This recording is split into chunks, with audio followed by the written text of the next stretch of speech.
What many improving schools have in common is a real commitment to early intervention programmes to lift attainment. When you do more, you understand it, and then you just want to do more, and then you just get really good at it. Doesn't matter if you get it wrong, because if you get it wrong, you learn by your mistakes, and you might become a superstar.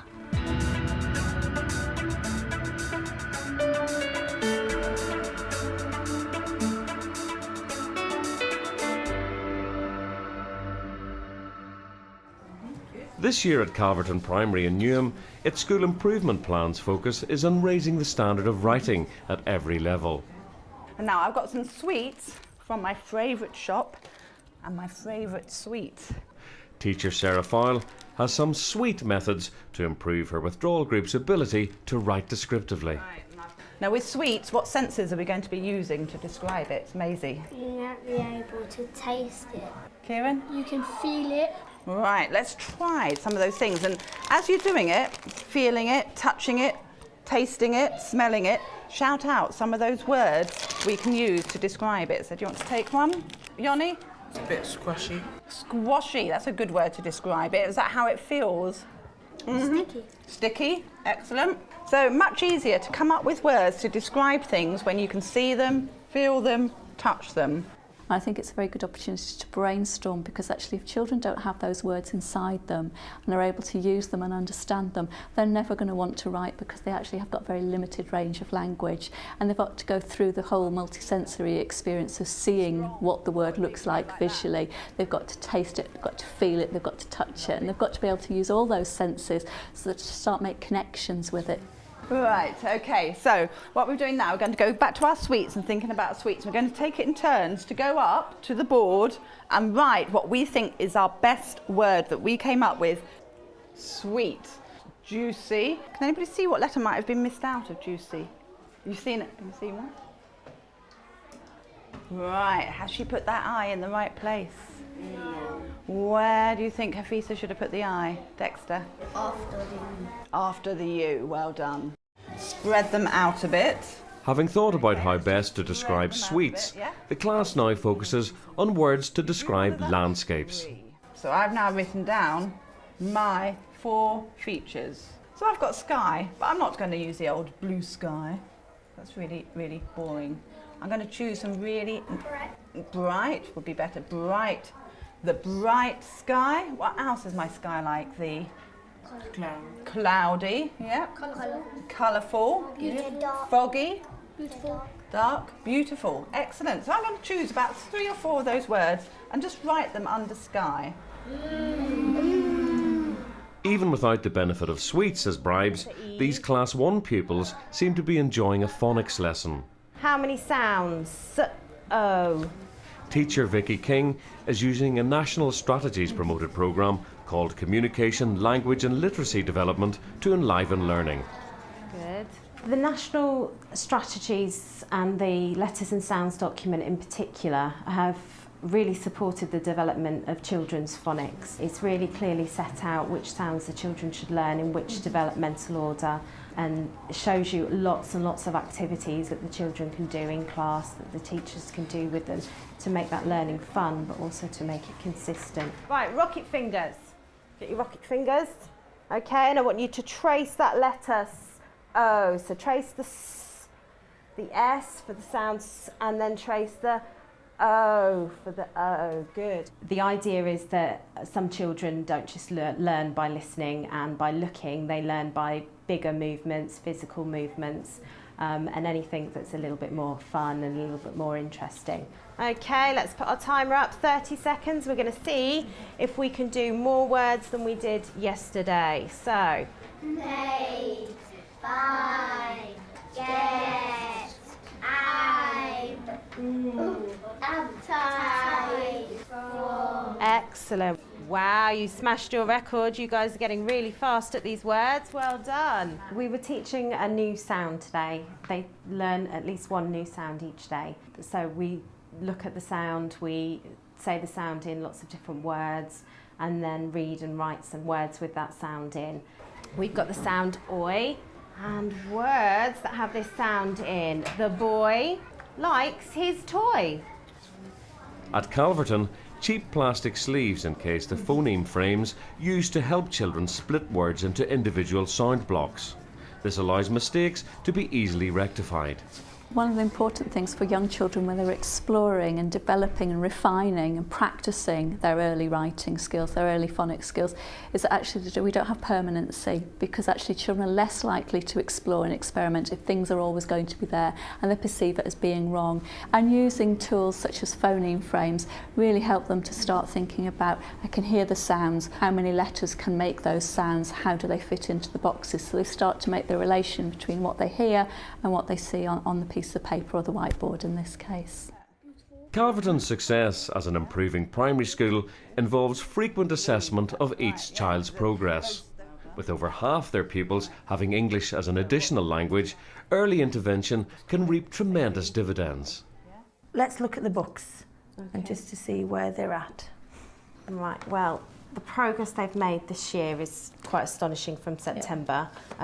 This is Topi, who's currently achieving very highly, developing his phonics work as well. The progress he's made from writing simple sentences with some of the key words in, but me having to have him read them to me all the time and tell me what they're in. I can read all his work, so he's gone on a good 2 sub-levels in a term. Let's talk about Kevin, Vicky, because I see that he has scored the highest and he's made the most progress. He was struggling really with the letters to begin with. Yes, he wasn't forming some of his letters correctly and putting odd sounds in the wrong places, but the phonics program's really sort of helped him. He's quite competitive, so he likes to be top of the class. He likes to show me how well he's doing, and the progress I've seen with him is just huge.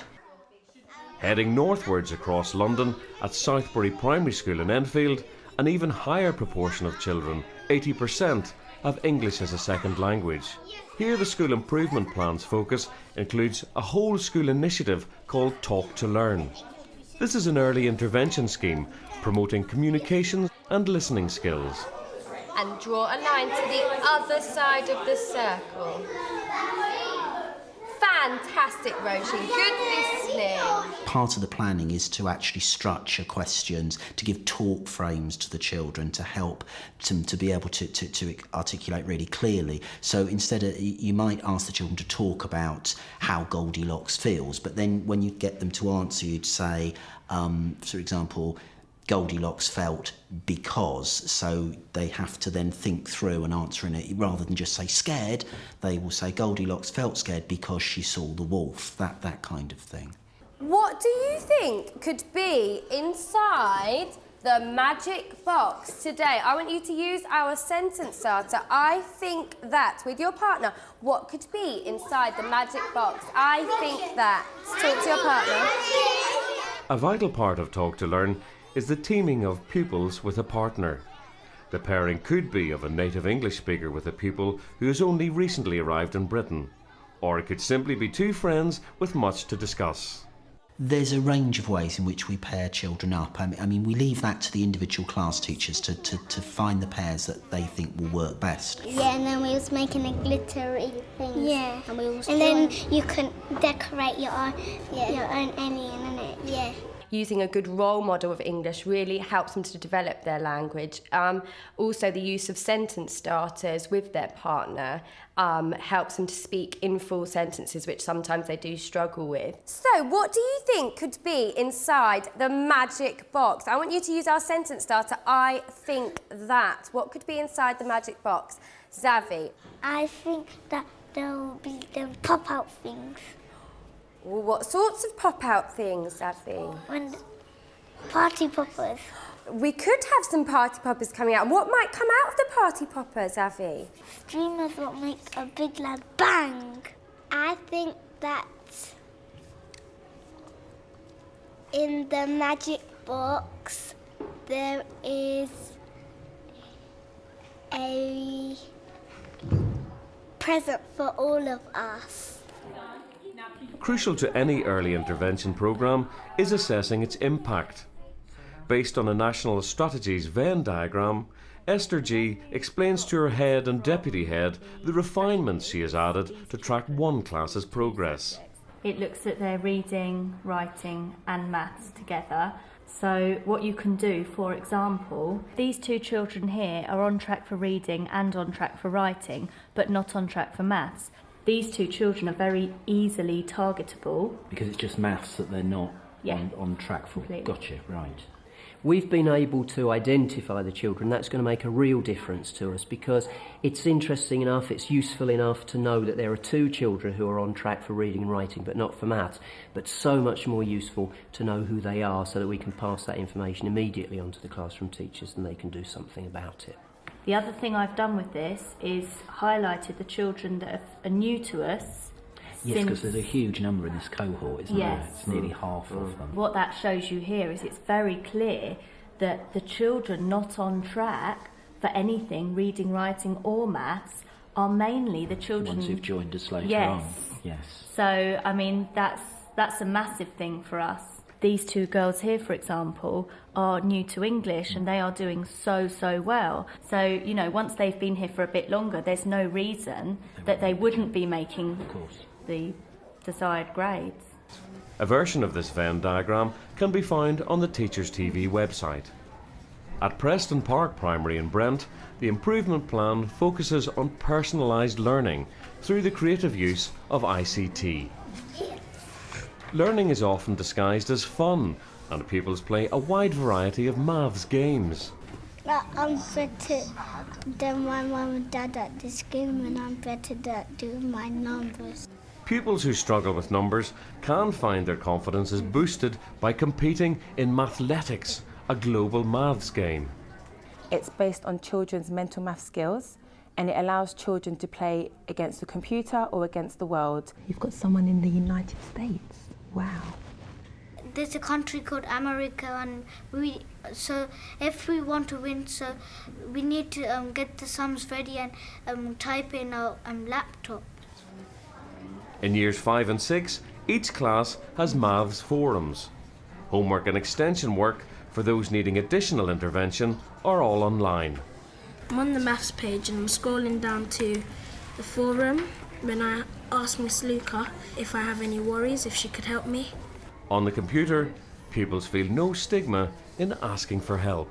I will log on, I will reply to him and give him some few activities on the internet that will help support his learning. Children really enjoy going onto it because they love the maths room. It's got many forums on there, it's got mental maths tests, it's got timetable tests on there, and if they complete it right, I get notified and they get a wristband or a timetable badge saying Timetable Superstar. It doesn't matter if you get it wrong, because if you get it wrong, you learn by your mistakes and you might become a superstar. The page has been on for just over a year and I've had 8,500 hits, which means children are logging on daily and they really enjoy communicating with me through the forum. I will learn from my mistakes and I just tell my teacher and then she will just help me with it and then I'll just get more good at it.